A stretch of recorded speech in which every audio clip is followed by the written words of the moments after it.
Oi, eu sou a Flávia. Eu sou a Isabela. E você caiu no Angu de Grilo.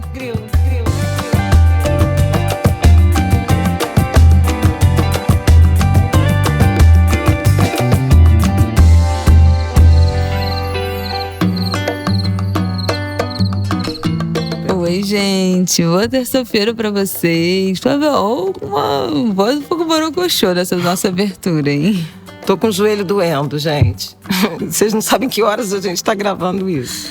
Domingo, 11h27 da noite. É tudo. Pois é. Por vocês, meninas. É tudo por vocês. Bom, sem mais delongas. É muito amor por Angu. Esse episódio vai ter que ser curto, porque a gente tá assim, na hora extra do domingo. Mas vamos dar uma passada rápida sobre a situação política dessas pré-candidaturas das eleições que estão chegando. 2022 já começou. Pois é. Bolsonaro, Moro, Lula, Alckmin, ACM Neto também metido nessa história, todo mundo. Sérgio Moro. Tentando se encontrar aí para fazer a sua chapa para 2022, escolhendo seus partidos. Vamos ter nosso bloco, é claro, né, da Feira Preta com o Facebook. Essa é a nossa terceira semana aqui, se você perdeu os blocos anteriores, sobre ações afirmativas e mercado de trabalho, só voltar nos últimos 2 episódios, porque essa semana a gente vai falar sobre protagonismo feminino, tópico muito importante da luta racial nos últimos anos, nos últimos 20 anos no Brasil, que é a nossa proposta desse quadro com o Facebook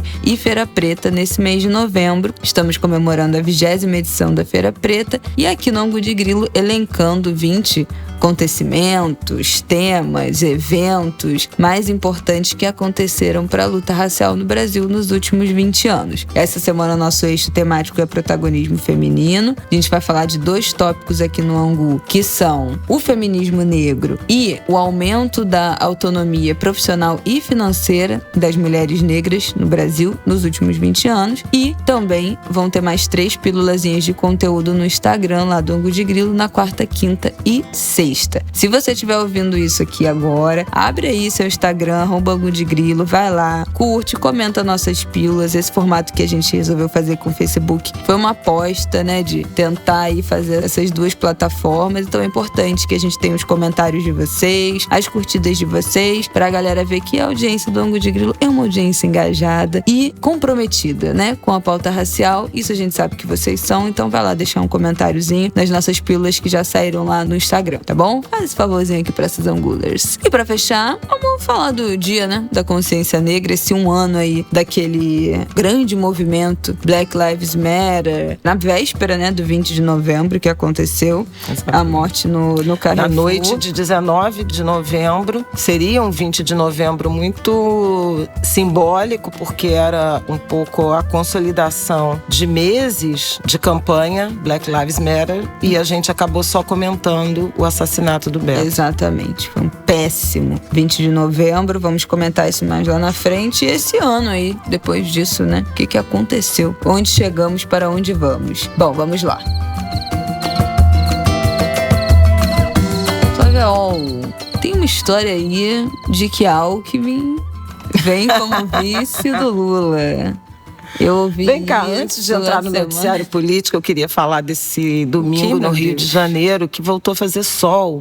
Pô, finalmente. E a cidade estava tão incrível, todo mundo na rua. Aglomerei. Deus permita, e Dona Vacina, Santa Vacina, permita que a gente não tenha nenhum tipo de... não enfrente, né? Nenhum tipo de risco, porque aglomerações por toda parte. Agora, que dia bonito. E eu saí para caminhar, sabe, gente? Tô tentando retomar minha rotina de exercícios, mesmo com a lesão que eu tô no joelho. Fui caminhar na lagoa, lotado de gente, piquenique, yoga, criança correndo, festinha de aniversário, muitos casais de todo tipo de arranjo amoroso, familiar. Era um fim de tarde, foi tão bonito ver o Rio assim, com as pessoas de novo na rua, sabe? E a semana foi uma semana triste, né? A gente teve uma perda também na Globo News, no jornalismo brasileiro, a morte da Cristiana Lobo.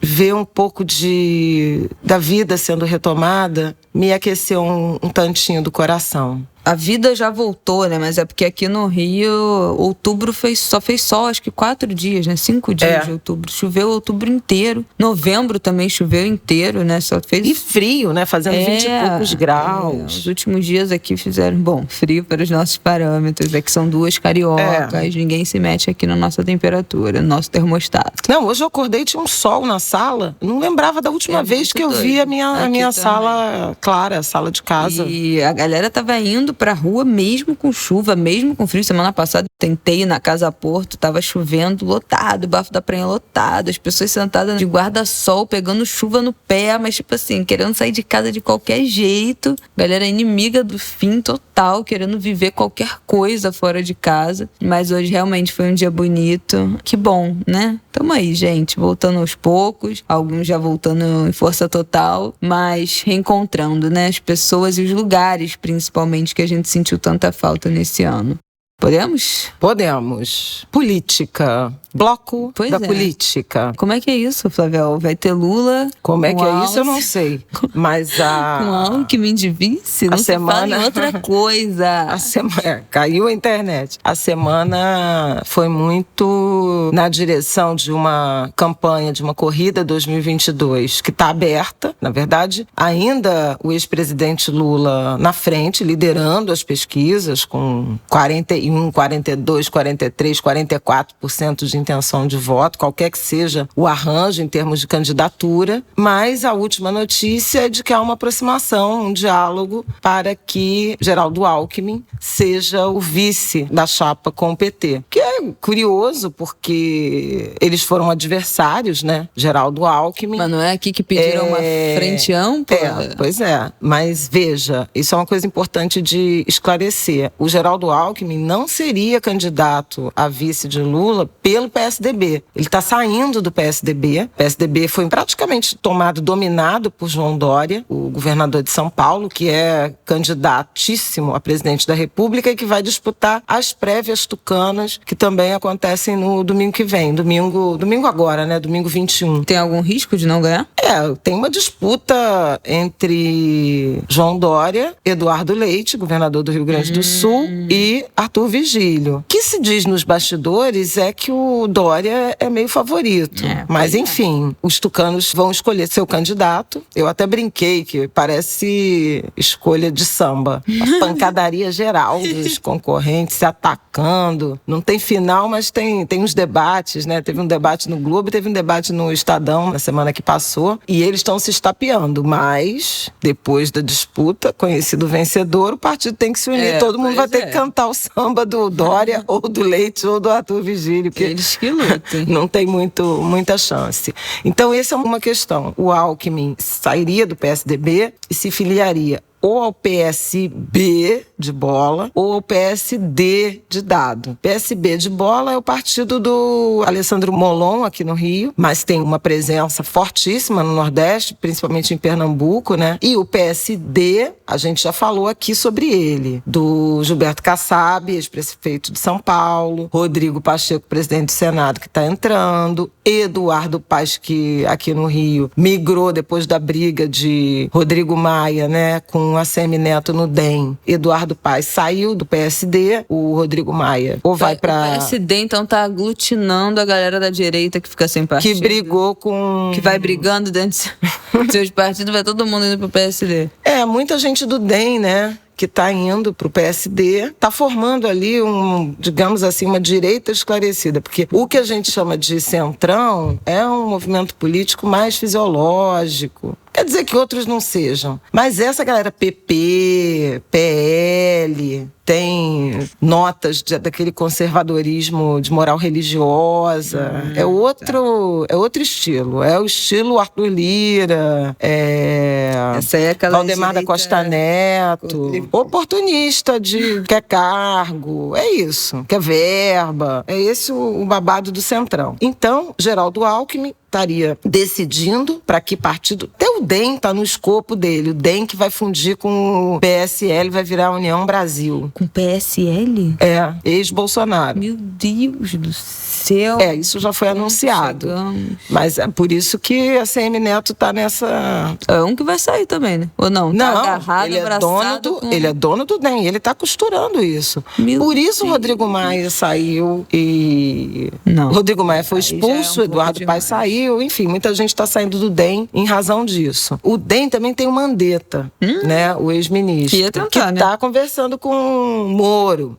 Pois é, porque aí você teve fenômeno 1 da semana, esse debate sobre a aproximação Lula e Alckmin. O Alckmin seria um vice por essas características de moderação, né? Por essa tucanidade do Alckmin. Ideia. Não é. Pensando assim, necessidade de ganhar essa eleição, não dá para arriscar perder essa eleição. Essa eleição é para ser ganha, custe o que custar, porque mais 4 anos de Bolsonaro, a gente, pelo amor de Deus, não merece uma tragédia tão grande. E é aquilo que a gente fala, né? Tem que fazer aliança, nesse momento especialmente tem que fazer aliança, e entre, eu acho que todos os males que a gente vê por aí, possíveis de aliança, eu não vou dizer que é o menor, porque assim, o menor, né? Mas é um que, sei lá, que respeita a democracia, pelo menos, né? Democrata. Você usou uma expressão muito correta, que teria um sentido de frente ampla. E uma espécie de ressurreição de uma utopia da redemocratização, que era uma união de forças PT e PSDB, né, que nunca aconteceu e que faria muito mais sentido à época, e talvez até agora, com esse risco democrático que a gente corre, porque são forças democráticas, né? O PSDB foi muito empurrado para a direita por conta dessa disputa muito agressiva, muito violenta. Perdeu 4 eleições para o PT. Pois mas o PSDB acabou, né? Como nós conhecíamos, sim. Que é então, esse que encarna o ainda Alckmin. Tem essa força de... Não, tanto não tem que seria... porque na verdade é uma ideia. Aceitando ser vice, é uma ideia, mas não é o PSDB. Essa aqui é a questão. Mas né? Gente, vamos combinar. Bom, não é, mas né? Porque o Alckmin tem essa cara, tucanidade, né? É um herdeiro político, assim, do Mário Covas, carrega, né, esse símbolo. Mas não é o PSDB, é uma outra, né? É essa força, são essas características se aliando a um outro grupo político. Que ele ter em condições ainda de nem ele nem Lula negaram, entendeu? Eleitorado de São Paulo? Tem essa expectativa.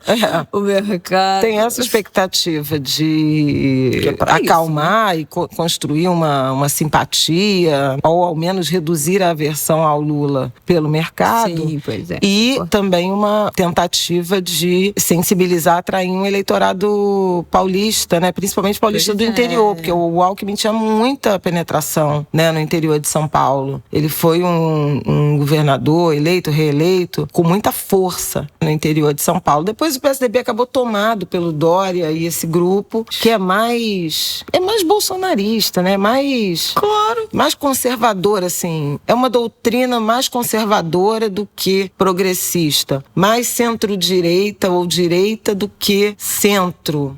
E até um pouquinho centro, mas não vou nem chamar de centro-esquerda, mas assim, um centro ali... progressista. Esquerdizante, que era o PSDB do Mário Covas, do Fernando Henrique, principalmente do Mário Covas, mas do Fernando Henrique, de alguns quadros ali, José Serra, enfim, é um tempo que ficou para trás. Eu tenho uma pergunta. Esse negócio do não, porque é o ojeriza que o mercado tem do Lula. Parece até que o mercado na época do Lula estava péssimo, né? Porque assim, o real muito mais valorizado.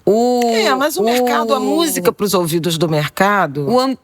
Mas a política externa, todo mundo, os líderes todos amavam o Lula. A música para os ouvidos do mercado é reforma, é privatização, tem muita expectativa, muito temor de revisão dessas decisões, né? Tomara, vamos torcer. Então, é por isso. Vai ser sempre contra, vai ser sempre mais aliado a projetos mais liberais. Que o Bolsonaro nem entregou, por isso que é uma janela que está entrando. O Guedes está sambando aí que não tem menor sabonete total, não consegue resolver nada, não entrega nada. Não, respeito o samba. Pois é, coitado do samba. É até injusta a minha comparação. Tá sabonetando aí, não entrega nada, sai desvendo pela tangente o dólar. O que também não é 5,80. Dependendo de entregas, é melhor até que que não entregue mesmo. Né? Não, de fato. Mas olha só, falamos bastante da possibilidade de Lula e Alckmin. Eu preciso dizer que, em que pese toda essa racionalidade de ser uma candidatura palatável, não sei o quê, 2 homens brancos... De São Paulo. Sabe? De São Paulo. Até alguém falou, mas o Lula é do Nordeste. O Lula realmente tem uma penetração do Nordeste. O Lula transcende. O Lula é o... Como é que ele falou? O Lula é o branco, o Lula é o negro, o Lula é o nordestino.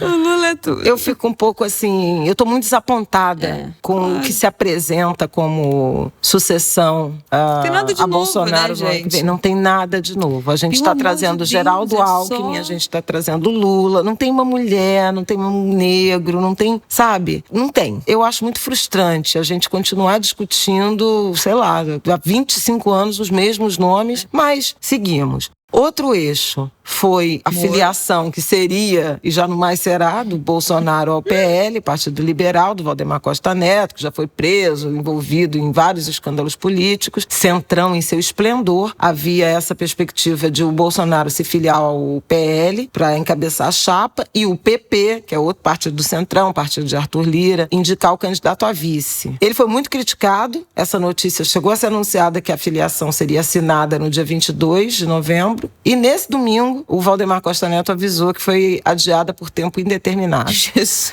Aí agora talvez o Bolsonaro se filie ao PP e aí o PL faça o candidato a vice. Enfim, mas é central, é tudo central. A terceira coisa, terceiro fato, né, da semana, foi a filiação do Moro ao Podemos, com um discurso longo, bem escrito, para elencar os projetos e as prioridades, e Sérgio Moro se apresentando. Essa foi a minha leitura. Eu até li a coluna do Bernardo Melo Franco desse domingo no Globo. Tem ideias muito parecidas com o que eu comentei lá no Estúdio I. O Sérgio Moro, ex-ministro, ex-juiz, está se apresentando como o verdadeiro Bolsonaro, né? A agenda, uma agenda de reforma, de privatização, de combate à corrupção, de proteção à família, respeito à família, temente a Deus, citou a Bíblia. Ele se apresenta de uma forma muito voluntariosa, como se fosse um salvador da pátria. Nunca vou abandonar o Brasil. Se tiver que lutar sozinho pelo Brasil, como Davi contra Golias, eu farei. Era um discurso, eu acho que vale muito a pena ser lido. E a outra coisa que eu comentei no Estúdio e vou comentar aqui é que em vários comentários, várias reportagens, mencionava o Moro como uma provável candidatura dessa terceira via de centro-direita. Não é centro-direita, é direita. Eu acho que a gente tem que dar nome às coisas e não atenuar. É direita por tudo, inclusive, que ele elenca como sendo suas prioridades, incluindo essa agenda de família, tudo que Moro já defendeu, né, em termos de encarceramento, de excludente de ilicitude. A gente conhece o histórico. Claro. Né? Então, assim, isso não é centro. Isso é direita. A direita em seu esplendor.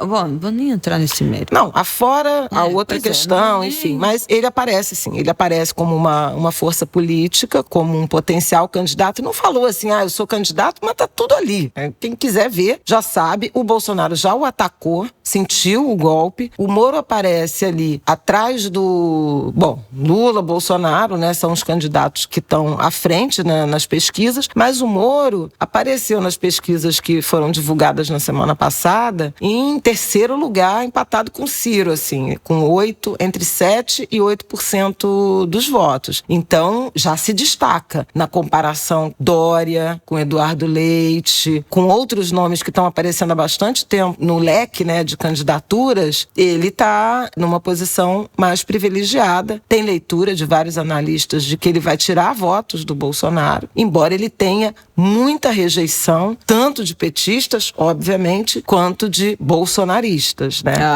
Pois é. Então, são esses os desenhos. Eu acho que ele vai ter um voto daquela galera que disse que votou no Bolsonaro por causa dele.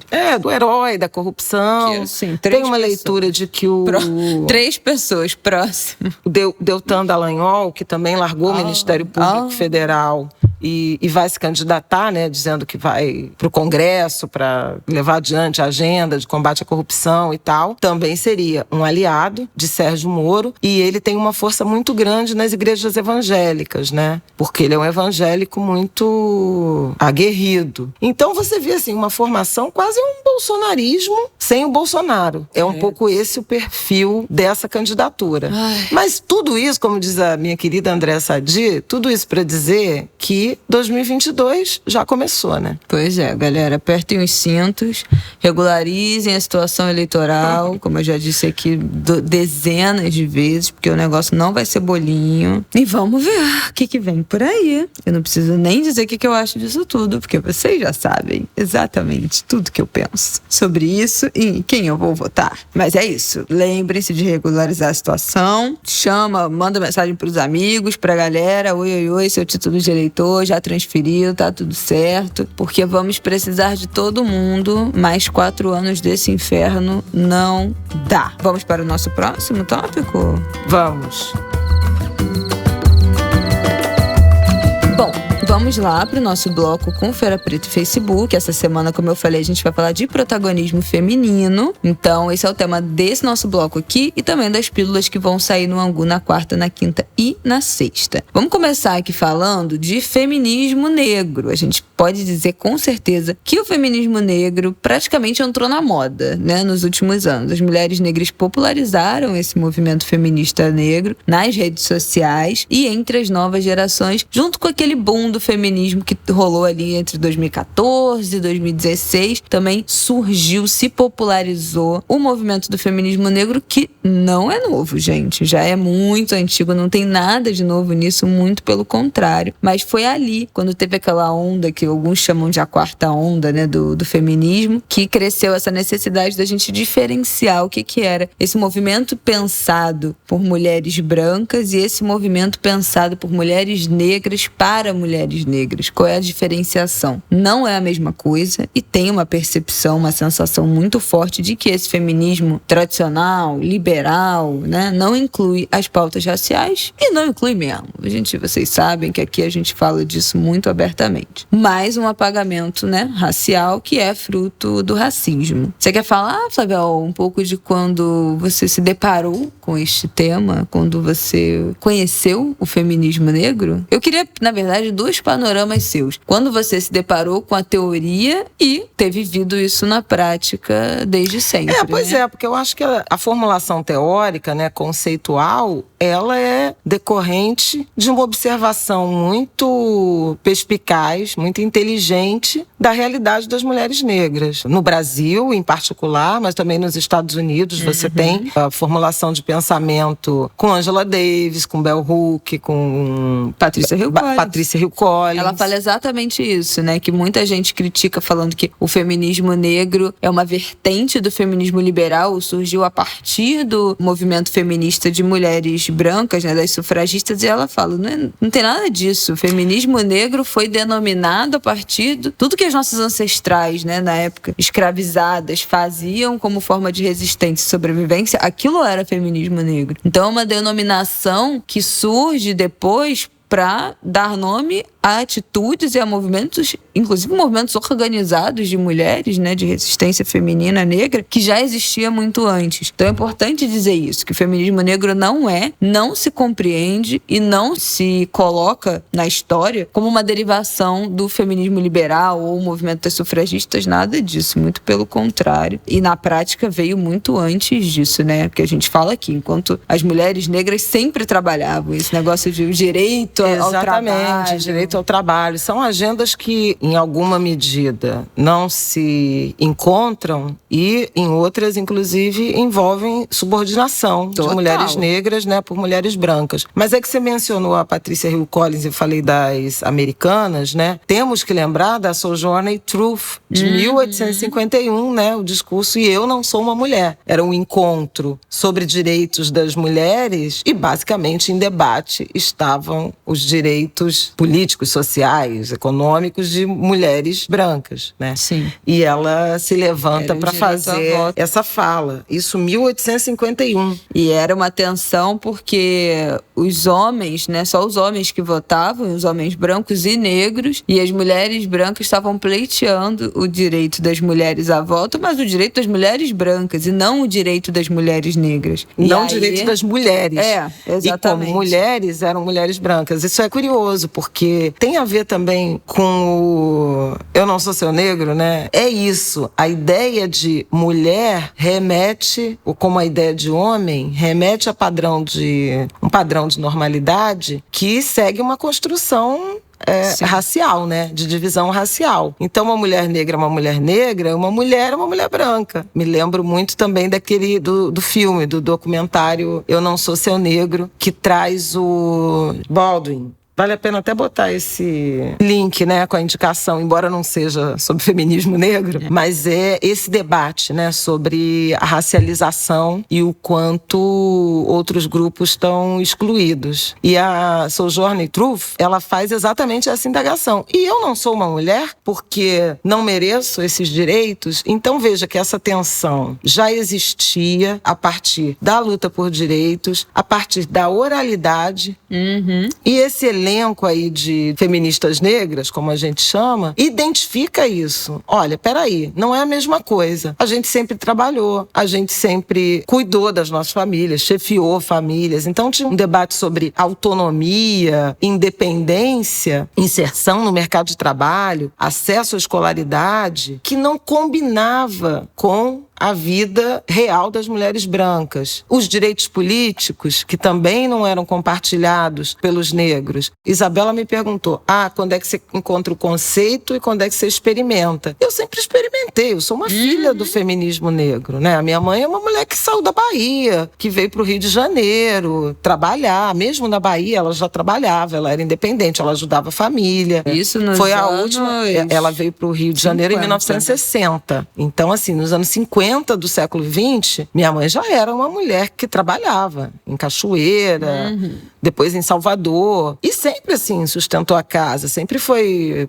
provedora, né? Meu pai tinha uma vida profissional muito irregular. Então, minha mãe sempre foi o pau da barraca. É nesse sentido, quando eu encontro, praticamente já no século XXI, né, dos anos 2000, essa conceituação, né, de uma forma formalmente conceituada, não me causa espanto. Tem uma lógica e uma compreensão muito evidente. Então, quando eu leio Lélia Gonzalez, quando ouço, eu leio Sueli Carneiro, Jurema Werneck, Lúcia Xavier, Conceição Evaristo, que não é da formulação teórica, mas que também tem essas ideias contidas. Carolina Maria de Jesus. De despejo, pelo amor de Deus. Isso é muito evidente. Sim, depois de Jamila Ribeiro, que populariza isso, né? Sim, de uma forma muito.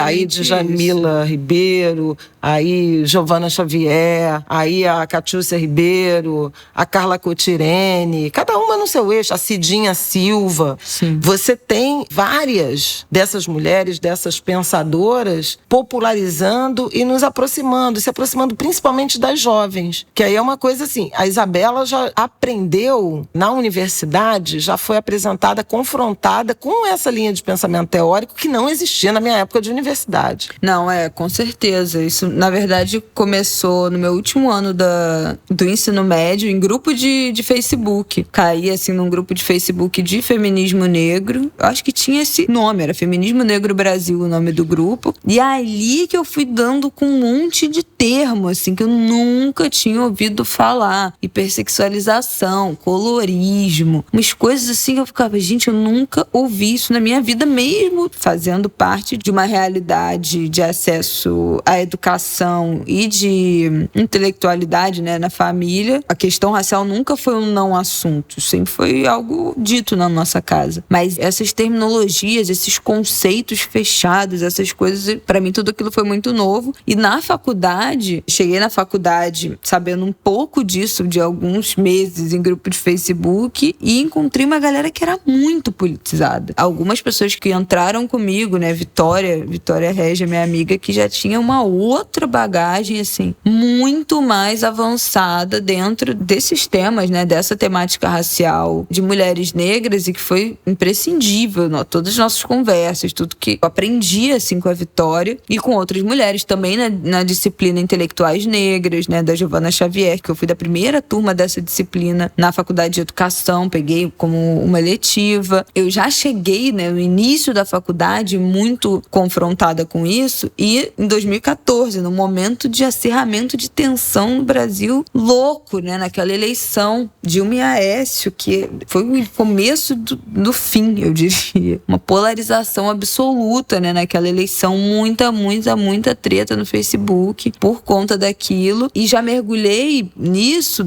pelas teorias, por esses conceitos, e fui identificando. Eu acho que isso que é o mais legal de quando você vem de uma família de mulheres negras que vivem, né, o empoderamento feminino muito antes do empoderamento feminino ser uma expressão da moda, e se encontra com esses conceitos na academia e vai reconhecendo esse caminho. E eu acho que isso que é o importante da gente, das novas gerações, das mais novas, a gente reconhecer o caminho que foi feito antes, né? Ninguém de 20 anos inventou a roda, assim. Por mais que a gente faça trabalhos incríveis de divulgação científica, né? De pesquisa, de popularizar esses termos, de popularizar esses ensinamentos, a gente tem que reverenciar quem veio antes. E quem veio antes pode ser Beatriz Nascimento, pode ser Luísa Barros, pode ser Rosália Lemos, são todas feministas lá do início do movimento feminista negro, lá nos anos 60, no início organizado, né, como uma organização. Lá nos anos 60. Ganhou muita força nos anos... A partir da redemocratização, que as organizações do movimento negro de mulheres, elas ganham corpo, se formaliza. Guelé 10, né, a própria Crioula, o próprio CERT, da Cida Bento, são todas organizações que estão com seus entre 29 e 31, 32 anos. E eu acho que, óbvio que é importante a gente reverenciar essas mulheres que encabeçaram esses movimentos organizados e que muitas continuam aí na luta, né? A gente citou várias aqui que estão vivas, estão trabalhando, estão falando e também ganharam uma nova camada de visibilidade, né, nos últimos anos, com a explosão dessa discussão ter virado algo mais pop, pelo menos na internet, mas também que a gente faça um caminho para identificar esse movimento e essas trajetórias, as trajetórias das mulheres negras das nossas famílias, né? Que isso gere na gente um movimento de resgate à nossa própria história. Pô, quem era minha avó? Eu passei a entender muito mais a minha avó a partir desse momento em que eu fui mergulhando no que era ser uma mulher negra no Brasil há 70 anos atrás,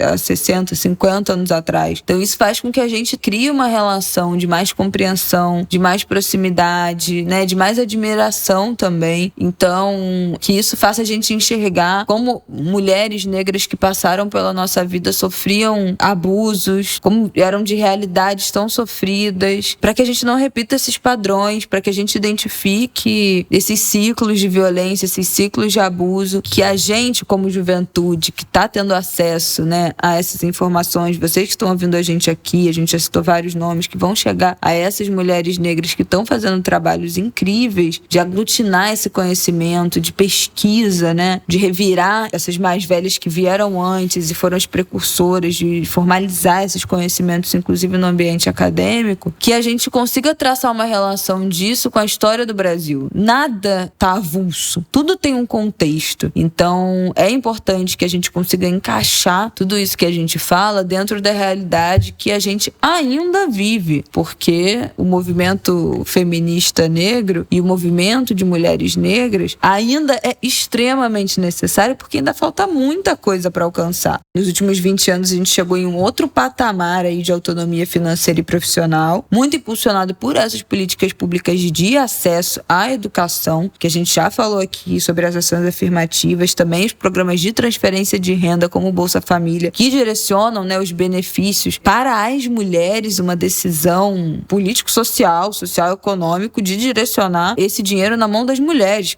que é quem sabe gastar, que é quem tem responsabilidade pela criança, que é quem organiza as finanças das famílias brasileiras, que faz a gestão da casa. Então é uma decisão que esse benefício seja no nome das mulheres. A gente já falou sobre isso aqui, não tem muito tempo, quando a gente falou do fim do Bolsa Família, sobre essa decisão de que esses benefícios de redistribuição de renda sejam no nome das mulheres. Então, muito se alcançou em independência financeira e autonomia profissional nos últimos 20 anos, que é o período que a gente está falando aqui, mas ainda falta muito, né? Falta muito. É importante também a gente trazer essas lacunas, essa agenda, essas demandas, esses passivos. Estou listando aqui várias palavras para definir essa situação. A gente tem uma tradição de trabalho trabalho fora de casa, de busca por trabalho remunerado. A gente tem uma tradição empreendedora, sem dúvida alguma, mas tudo ainda muito confinado no precário, né? Na baixa remuneração, num trabalho sem formalidade, informal, muitas vezes autônomo, mas sem o salto, né? Sem o salto da renda,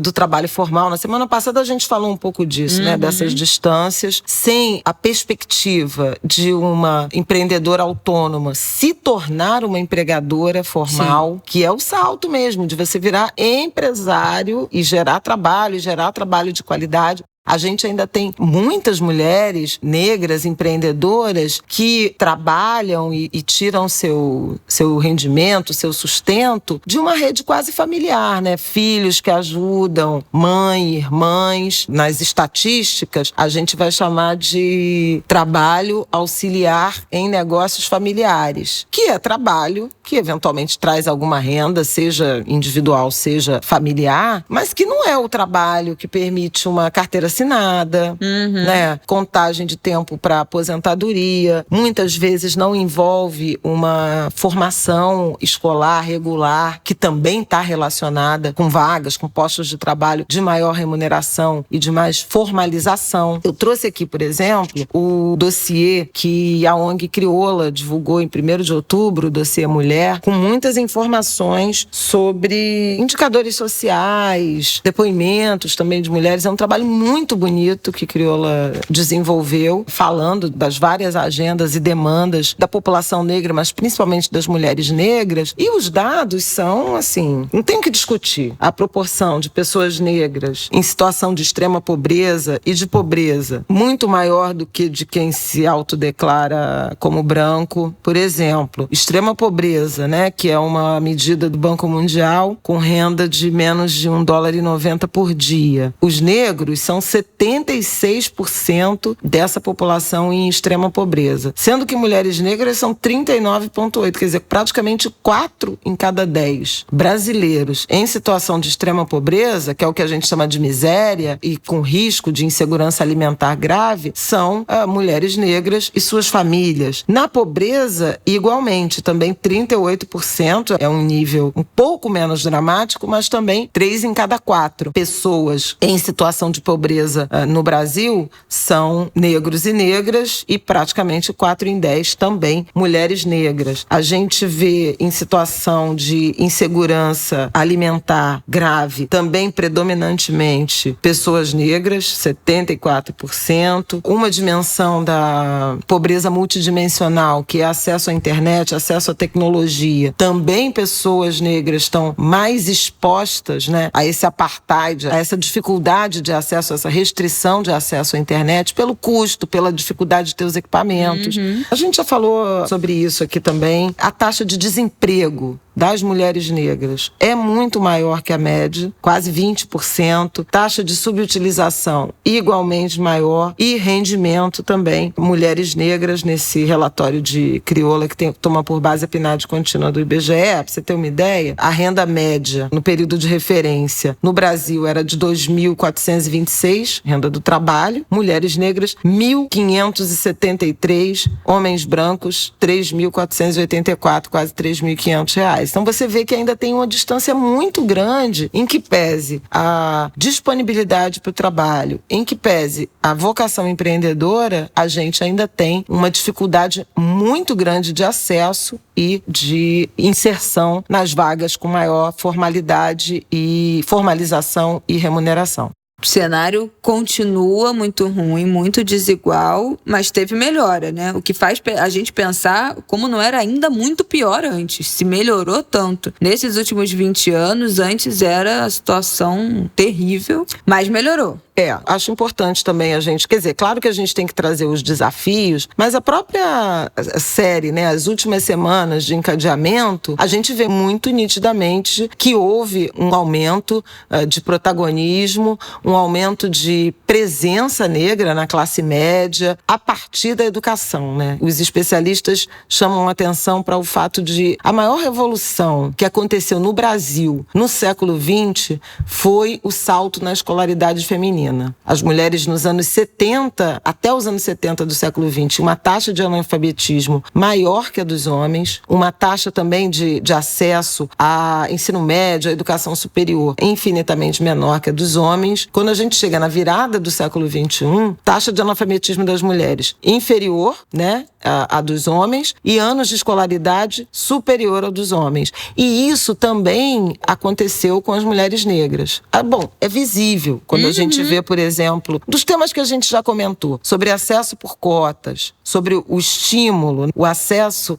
de pessoas negras à universidade. Isso foi muito fortemente protagonizado pelas jovens negras. Aliás, bom, Isabela falando aí do conhecimento em relação ao feminismo negro e desse protagonismo, são evidências disso. Muitas dessas bandeiras, da escala que esse debate adquire e da visibilidade intelectual e profissional dessas mulheres tem a ver com um salto no acesso à educação, e é muito protagonizado por jovens negras, principalmente, buscando pelo empreendedorismo não só a sobrevivência, né, no precário que eu já mencionei, mas a prosperidade. E aí, assim, sim. Essa conversa de hoje se encaixa muito no nosso tema da semana passada. Os coletivos das universidades, com os programas, os projetos de aumento de acesso de negros ao mercado de trabalho e a própria decisão de consumo, né? Claro, tá tudo relacionado. Tudo interligado. E dentro dessa ascensão, né, das mulheres negras, o empreendedorismo, a gente já falou aqui, minha mãe falou, né, são a maioria entre as empreendedoras. No Brasil, o empreendedorismo tem a cara feminina e negra por natureza. E foi o que a gente já falou aqui, não necessariamente, nem sempre por sonho também, muito por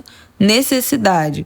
A gente conversou aqui com a Julie Souza. Ela é transista e dona do Zen Afro Estilo. Vai lá dar uma conferida no Instagram dela, @ZenAfroEstilo com Z.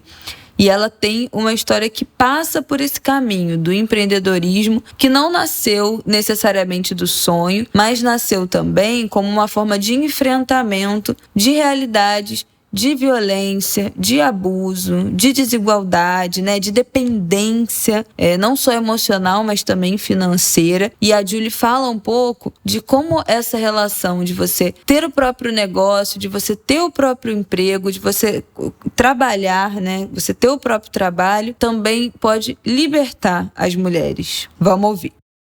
Existe um grande número de mulheres que são donas de casa, sem formação acadêmica, presas em relacionamentos nocivos por medo de não conseguir se encaixar no mercado de trabalho ou de não poderem sustentar os filhos sozinhas. Eu acredito que quando uma mulher conquista a sua autonomia financeira, sendo a partir de um emprego formal ou empreendendo no seu próprio negócio, ela vira dona da sua própria história. E quando uma mulher vira dona da sua própria história, ela tem muito mais chances de interromper os ciclos de violência contra si e sua família. Quando uma mulher tem autonomia e independência financeira, ela reinveste em suas famílias, né? E assim, a partir daí, toda uma sociedade avança, porque mulheres, elas são naturalmente inventivas, criativas, elas criam muitos negócios, né? Que se retam alimento dentro das suas regiões, principalmente em regiões, na verdade, eu falo de territórios, né? Territórios periféricos. Existem muitas mulheres nesses territórios que são donas, são chefes de família. Legal essa experiência, né, da Julie, esse depoimento, que não só tem a ver, né, com o empoderamento, a autonomia dela, mas o quanto ela fez para multiplicar isso, né, para transferir essa experiência para outras mulheres. Isso é muito legal, esse trabalho em rede, esses laços de solidariedade, né, de empoderamento que não mora só no indivíduo. Eu também queria trazer aqui um resultado da pesquisa Afroempreendedorismo Brasil, que é uma iniciativa do movimento Black Money, de Inventivos e RD Station, mostra que 61,9%, bom, estamos falando aí de 6 em 10 dos empreendedores pretos e pardos já têm ensino superior, pelo menos ensino superior, o que é muito interessante, quer dizer, acho que confirma aquilo que eu mencionei em relação a toda essa autonomia e essa construção ter se dado a partir do aumento da escolaridade, do acesso à universalização do ensino básico, né, da tentativa e do acesso maior ao ensino superior, mas, como eu mencionei, só 16%, 15,8% tem renda renda familiar superior a 6 salários mínimos. Então, a gente ainda vê que mesmo com uma formação, uma maior qualificação, ainda há um gap aí a ser superado do ponto de vista da renda. A outra coisa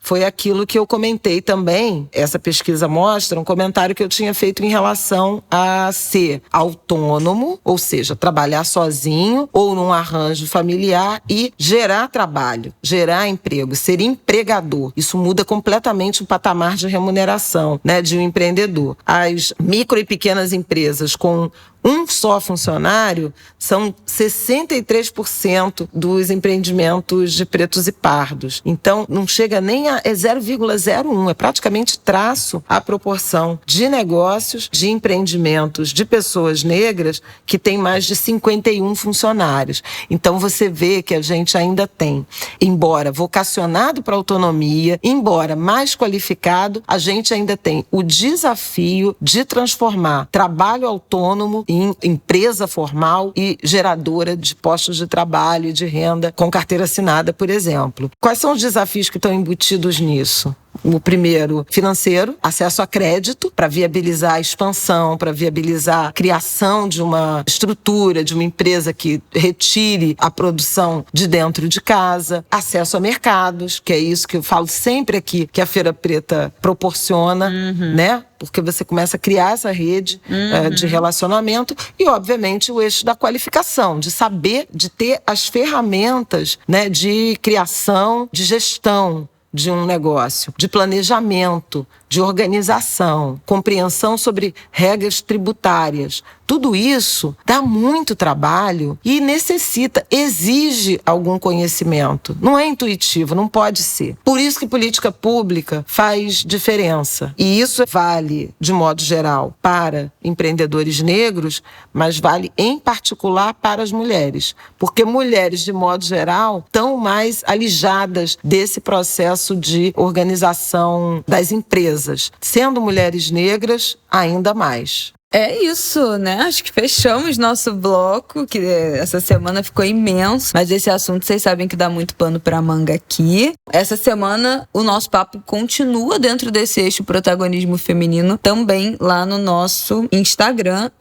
@angudegrilo. Na quarta-feira, amanhã, se você estiver ouvindo na terça, amanhã, mas na quarta-feira a gente vai falar sobre a valorização da estética negra a partir da transição capilar, um movimento que tomou as redes sociais e a vida real nos últimos anos. E do qual nós fizemos parte. Exatamente. Na quinta, a gente vai falar sobre os dados de violência doméstica, quando a gente faz esse recorte de mulheres negras, uma tragédia. E na sexta, sobre escritoras negras, elas que ganharam, caíram nas graças da literatura brasileira nos últimos anos, foram muito mais valorizadas, tiveram muito mais protagonismo dentro do universo da literatura, merecem um capítulo especial dentro dessa nossa coletânea de tópicos tão importantes e marcantes nesses últimos 20 anos. Lembrando que esse bloco foi oferecido por Facebook e Feira Preta, de mãos dadas com o Futuro Preto. Bom, vamos fechar só aqui o nosso raciocínio, né? Que a gente já falou muito de questão racial, mas só uma última percepção. A gente está na semana do Dia da Consciência Negra, né? Que vai ser no sábado, caiu no sábado esse ano, dia 20. Eu tô festejando a beça Consciência Negra. Já tive uma biblioteca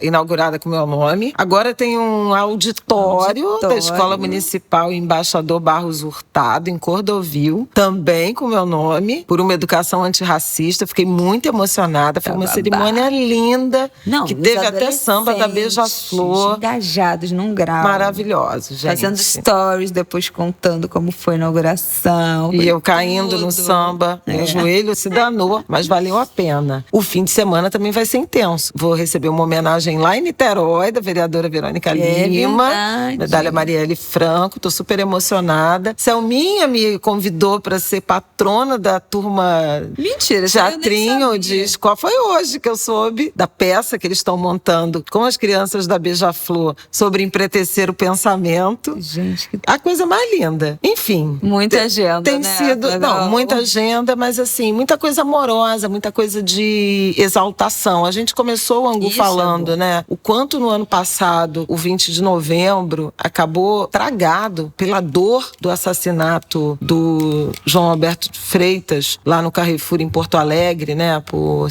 segurança, quanto aquilo foi chocante, o quanto aquilo fez conexão com o que aconteceu com George Floyd. Pois é. Há debates em andamento em relação à violência policial, a gente fala bastante aqui no Angu sobre isso. Houve compromissos firmados em relação a novos procedimentos, protocolos, contratação de pessoas, pressão, influência nos fornecedores. Vamos ver, isso demora tempo, né, pra gente efetivamente analisar se uma empresa se torna efetivamente ou caminha para práticas antirracistas, mas eu acho que esse ano a consciência negra está nos permitindo um reencontro e isso tem sido bom. Eu ia falar isso. Os enredos todos são de preto, gente. Isso aí falta patrocínio. Eu fico revoltada com isso. Falta patrocínio. Aí todo mundo resolve voltar pros enredos afro no carnaval. Não, mas eu tô sentindo não é também assim. Esse mês, de certa forma, mais leve. Não sei se as pessoas não estão falando muito desse Novembro Negro, se tá todo mundo tão cansado desse último ano que a gente teve, porque geralmente tem uma produção mais intensa, né, de conteúdo, de ativismo, de material. Não, tá tendo muita coisa. Você tá muito criando Martinico e fazendo as suas gravações. Não, mas o que eu tô falando presenciais e eu sei, mas o que eu tô falando, não tô falando de eventos de celebração, que eu tô falando nas redes sociais. Geralmente, nos últimos anos, teve mais conteúdo sendo produzido sobre essas questões. E eu percebi nos últimos anos uma coisa mais didática, né? Do que é, quais palavras não se deve usar. Entendi. Tem razão. Acho que a gente superou essa fase. O que é racismo estrutural, uma coisa muito beabá, assim, nos últimos anos, que eu não tenho visto esse ano. E aí eu não sei se o debate extrapolou as fronteiras de novembro, dentro dessa bolha, tá, gente? De rede social mesmo, que a gente sabe que é uma bolha. Mas se extrapolou o novembro e é algo que a gente tem batido tanto no ano inteiro, especialmente nesse último ano, e se diluiu e agora chegou nesse momento, tá todo mundo meio não produzindo sobre isso tão intensamente, quando a gente pensa nas revistas, né, nos jornais, nos influenciadores, nos criadores de conteúdo, ou se tá todo mundo exausto também, sabe? Desse último ano, tá todo mundo cansado, tá todo mundo focando as suas energias em outra coisa. Fiquei com essa sensação de que esse assunto, hoje já é dia 14, né, que a gente tá aqui, amanhã é dia 15, e não tenho visto tanta produção nesse sentido de Novembro Negro, nessa coisa de indicar perfis negros, sabe? Essas coisas que sempre tem. Eu tô achando aquelas mobilizações, a coisa de mais fato, não. silenciosa esse ano. Tem e não coisas sei mais objetivas. Se é cansaço, ou se é uma coisa do tipo, não, isso já foi feito em outros momentos, se a gente tem lidado com esse assunto, com essa pauta racial mais, assim, ao longo do ano, e não se diluiu mais ao longo do ano, não ficou tão focado em novembro. Não sei, pode ser também que as agendas precisam avançar, né? A gente não pode ficar só nesse... eu também acho. Né? Nesse didatismo, nesse beabá, né? Então é interessante, por exemplo, essa experiência que eu tive na escola municipal tem tudo a ver com uma entrada nas escolas objetivamente de história, cultura, representatividade, protagonismo negro. A Prefeitura do Rio está fazendo uma formação sobre antirracismo para servidores públicos ao longo desse mês. A gente tem também uma produção de espetáculos voltando. Sim. Né? Já falamos na semana passada aqui do Marighella. Marighella, pois é. Também traz. Então, assim, são outras formas. O fim de semana, Thaís e Lázaro, lindos, maravilhosos. Da revista Ela. Mas, assim, com uma outra abordagem, falando de amor, de um casamento longo, de relações de cumplicidade, os corpos lindos, maravilhosos. Outra. Não é um negócio assim, né? Contra o racismo e tal. Mostrando outras dimensões. O trabalho super bacana da Coalizão Negra por Direitos na COP26, levando o debate sobre racismo ambiental para o mundo. Então, eu acho que subiu o sarrafo, sabe?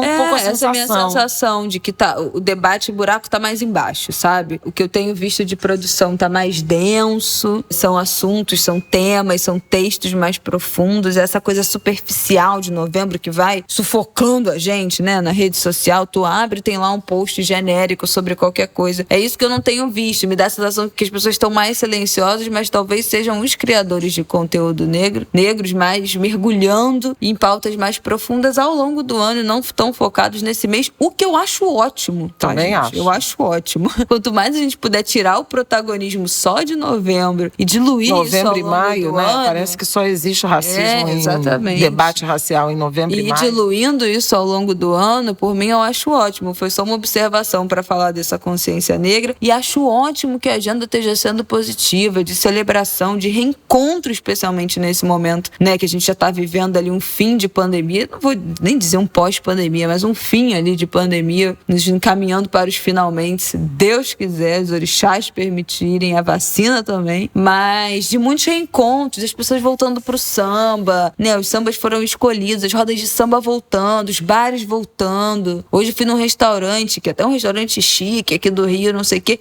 a gente tava, eu, Rafael e Martin, saiu uma mesa assim de, sei lá, umas 10 pessoas negras que estavam nesse restaurante e eu fiquei tipo, meu Deus, tô passada, porque a gente não costuma encontrar nenhum preto nesses restaurantes que a gente vai, né, que são mais chiques, e uma mesa enorme, as pessoas comemorando, acho que é um aniversário, alguma coisa assim, a gente ficou passado. Então, né, voltando a ver esses reencontros, as pessoas na rua e comemorando e celebrando, que é muito, pese toda vale a tristeza, né, dessa temporada, claro. A gente está se reencontrando. A da tristeza, da crise grave, ninguém está ignorando tudo a gente isso. já falou aqui, vocês sabem. Mas tá emocionante, tem uma emoção no ar. E esse ano, 2021, tá completando 50 anos da ideia de o 20 de novembro como Dia da Consciência Negra, que surgiu em Porto Alegre, né? Um grupo de lideranças que começaram a discutir essa ideia. Então, é interessante também, né? Chegar aos 50 anos dessa data, um debate mais maduro. Eu acho que está assegurado que houve resistência, que houve luta por liberdade, que houve protagonismo negro. Boa. Sabe, assim? Superou. Sabe aquele negócio do 10-0 das cotas? Não vou mais discutir isso. Não dá mais. Enfim, é bom saber. Embora a gente tenha um elenco de desafios a superar, mas é bom ter um respiro, né? Uma possibilidade de encontro, de abraço, de sorriso, de gratidão, de regozijo, para citar o... Regozijo. Para citar o Gil do Vigor em relação à nossa trajetória, né? A trajetória das pessoas negras. Falar do Enem, que é domingo, mais um comentário sobre... Pop-up.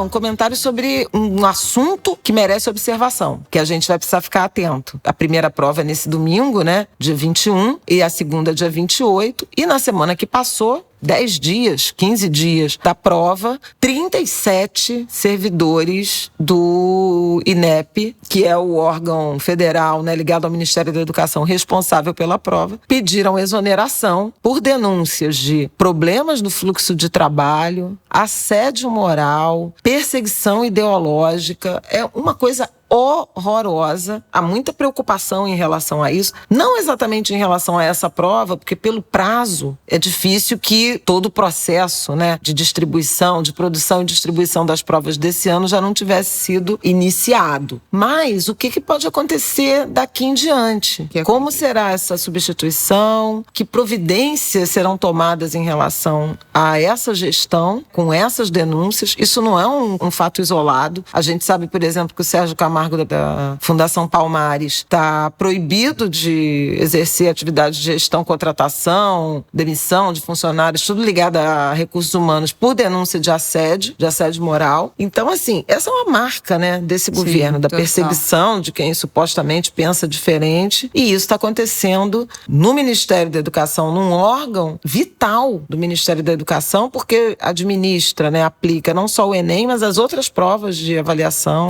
ENAD, Saed, Saeb, é muito grave esse ambiente e requer atenção. Vamos ver se o Enem vai se desenrolar, a primeira semana vai se desenrolar bem. E o que vai aparecer dentro dessas questões, né? E aí, semana que vem, a gente volta. De censura político-ideológica. É isso aí. Bom, vamos ver. Se vier algum absurdo, a gente comenta aqui na próxima semana, gente. É isso. Mais um episódio enorme que era pra ser curto. É sobre isso e tá tudo bem. Não esquece, vai lá no nosso @Ango de Grilo pra comentar as nossas pílulas com Feira Preta, porque isso é importante pra gente, tá bom? Um beijo, até semana que vem. Até semana que vem. Boa semana. Valeu, Zumbi. Dandara e Aqualtune.